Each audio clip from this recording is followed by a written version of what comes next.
Hi everyone, welcome back to my channel happy moment. আমি অদিতি, আবারও চলে এসেছি নতুন একটা ব্লগ নিয়ে।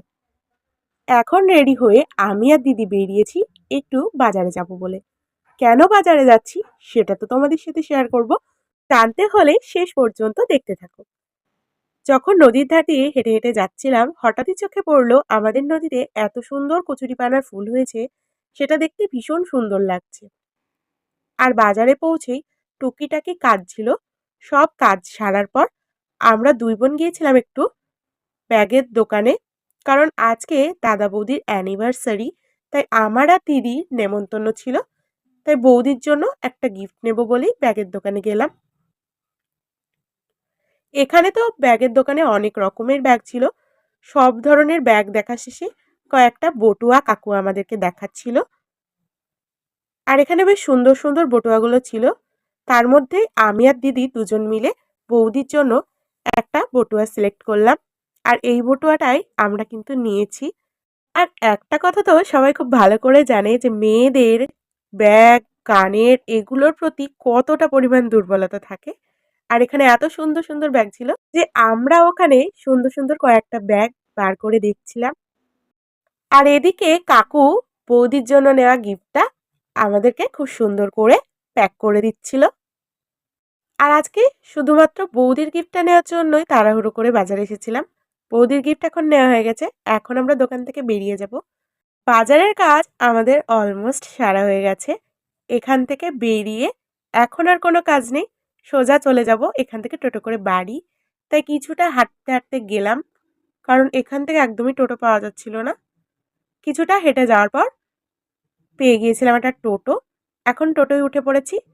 টোটোয় তো উঠে পড়েছি, তবে এখান থেকেই ভিড় শুরু। আর আমাদের এই বাজারে যে সন্ধেবেলায় এতটা পরিমাণ ভিড় হয় যে বাস স্ট্যান্ড পার করতে অনেকটা সময় লেগে যায়। তার সাথে কিছুদিন হলো ভীষণ পরিমাণ ঠান্ডা পড়েছে। এবার যে কতটা ঠান্ডা পড়বে সেটা তো এখন থেকেই বোঝা যাচ্ছে। বাড়ি পৌঁছেই সবাইকে গিফটটা দেখাতে পারিনি, কারণ ওটা প্যাক করা ছিল। তাই ছবি তুলে এনেছিলাম, সেটাই সবাইকে দেখালাম।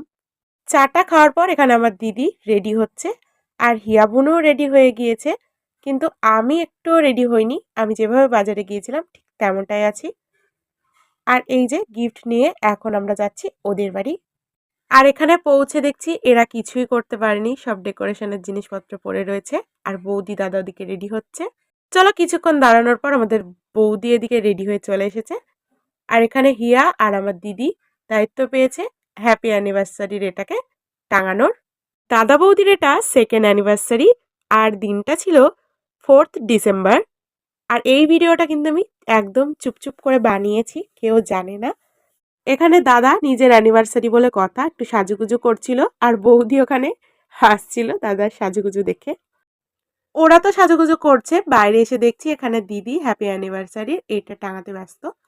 একা একা পারছিল না, তারপরে দাদা এসে দুজন মিলে হাতে হাতে সবটা ডেকোরেশন করা হলো। আর এখানে আমার দাদা এতটা আনন্দে ছিল যে একদম কেক বার করতে করতেও এখানে ডান্স করছে। আর সব ভাই বোন যখন সব এক জায়গায় হওয়া যায় না, তখন এই আনন্দটা কিন্তু আরো দ্বিগুণ বেড়ে যায়। আমাদের মামার বাড়ির সব ভাই বোনের মধ্যে বড়দা হচ্ছে এটা। আর বড়দা এতটা মিশুকে এতটা হাসি খুশি যে ও সবাইকে এতটা হাসিয়ে আনন্দ দিয়ে মাতিয়ে রাখে না, ওর মতন আমাদের কোনো ভাই বোনই পারবে না। তাই ওকে পরিবারের প্রতিটা সদস্যই কিন্তু ভীষণ ভালোবাসে। এদিকে কথা বলতে বলতে কেক ডেকোরেশনও হয়ে গেছে। শুধু দাদাই নয়, আমাদের বৌদিও কিন্তু ভীষণ মিশুকে হাসি খুশি, মানে রব নে বানা দি জোড়ি। যাই হোক, ভীষণ সুন্দর মানিয়েছে কিন্তু দাদা বৌদিকে। দিদি চলে গেছে বৌদিকে বৌদির গিফটটা দিতে। আর গিফটটা পেয়ে বৌদি একদম অবাক হয়ে গিয়েছিল। আমরা বললাম তাড়াতাড়ি এখনই গিফটটা আনবক্সিং করো। আর বৌদি আনবক্সিং করতে করতেও কিন্তু এখানে লজ্জা পাচ্ছে, ব্লাশ করছে। গিফটটা আনবক্সিং করার পর বৌদি দেখে বৌদি তো বলেছে ভীষণ সুন্দর হয়েছে। তোমরাও জানিও কেমন হয়েছে বৌদিকে দেওয়া আমাদের গিফটটা। আমাদের দুই ননদিনীর তরফ থেকে বৌদির জন্য ছোট্ট একটা গিফট। এই হচ্ছে আমার দাদার পরিবার, মানে মামা মামি, দুই দাদা আর বৌদি।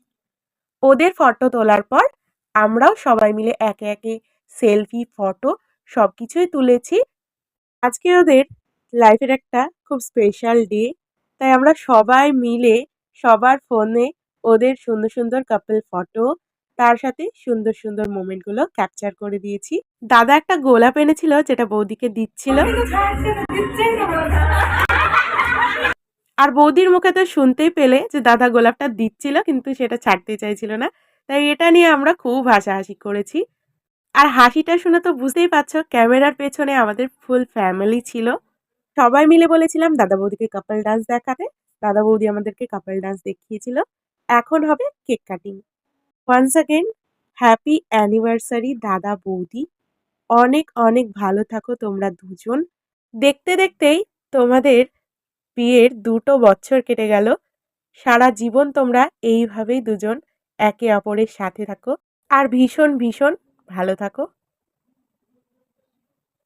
আর এই হচ্ছে আমাদের ক্যামেরার পেছনে ফুল ফ্যামিলি।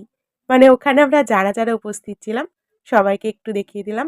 আর এখানে আমাদের একটা বোন মিসিং আছে, মানে যার রিসেন্ট বিয়ে হয়েছে আর কি। তো ওকে একটু ভিডিও কল করে সবকিছু দেখানো হচ্ছিল। ওকে কিন্তু আমরা সবাই ভীষণ মিস করছিলাম। বৌদি আমাদেরকে সবাইকে একে একে কেকটা কেটে কেটে দিয়েছিল। এটা হচ্ছে অ্যানিভার্সারি স্পেশাল কেক।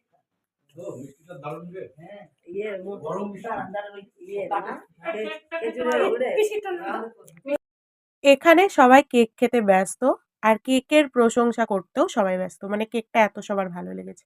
যে কোনো সেলিব্রেশনের শেষে কেক খাওয়ার পর কেক মাখা হবে না সেটা তো কমই হয়। আর এখানে ন্যানোকে কেক মাখাতে গিয়ে মনে হচ্ছে ও একদম কান্না করবে। আমি বলছি তুই কি কান্না করবি? ছোটদা সবাইকে গিফট করেছিল একটা করে চকলেট। আর চকলেট পেয়ে তো আমরা ভীষণ খুশি। অ্যানিভার্সারি দাদা বৌদির, তবে দাদা বৌদির সাথে সাথে আমরাও চকলেট গিফট পেয়েছি।